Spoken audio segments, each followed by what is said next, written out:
మీనాక్షి ఉందా? ఆ, ఏంటి అప్పుడే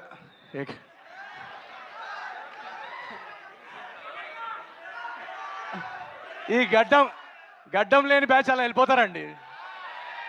ఫీలింగ్స్ ఉంటాయి కదా పెరగడానికి. సో సో తను కూడా చాలా చాలా సర్ప్రైజ్ చేస్తుంది తన పర్ఫార్మెన్స్తో ఈ సినిమాలో మిమ్మల్ని.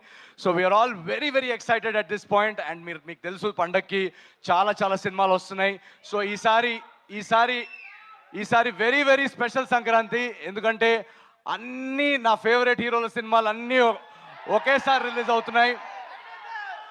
మన మన డార్లింగ్ ప్రభాస్ అన్న సినిమా.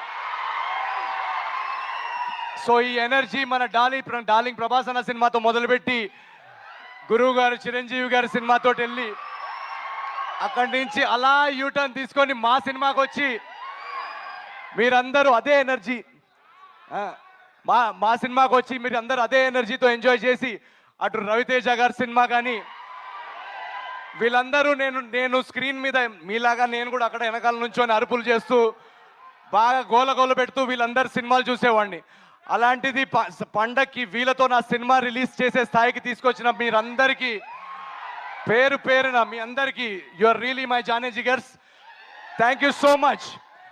ఏజెంట్ సాయి కానీ, జాతిరత్నాలు కానీ, మిస్ శెట్టి కానీ వరుస హిట్లు ఇచ్చిన తర్వాత వెంటనే మీకు సినిమా ఇవ్వలేకపోయానని ఒక బాధ నాకు ఉండింది. ఒక చిన్న యాక్సిడెంట్ వల్ల అది నేను కుదరలేకపోయింది. బట్ ట్రస్ట్ మీ, మీరు ఏదైతే గ్యాప్ నా నుంచి కొంచెం నా మీద అప్సెట్ అయ్యారో ఆ గ్యాప్కి రెట్టింపు ఎంటర్టైన్మెంట్తో అనగనగా రాజు మీకు మీ ముందుకు వస్తుంది. Jan 14th నాడు మీరందరూ ఆ ఎనర్జీ ఆ వైబ్ని ఫీల్ అవుతూ పండక్కి రండి.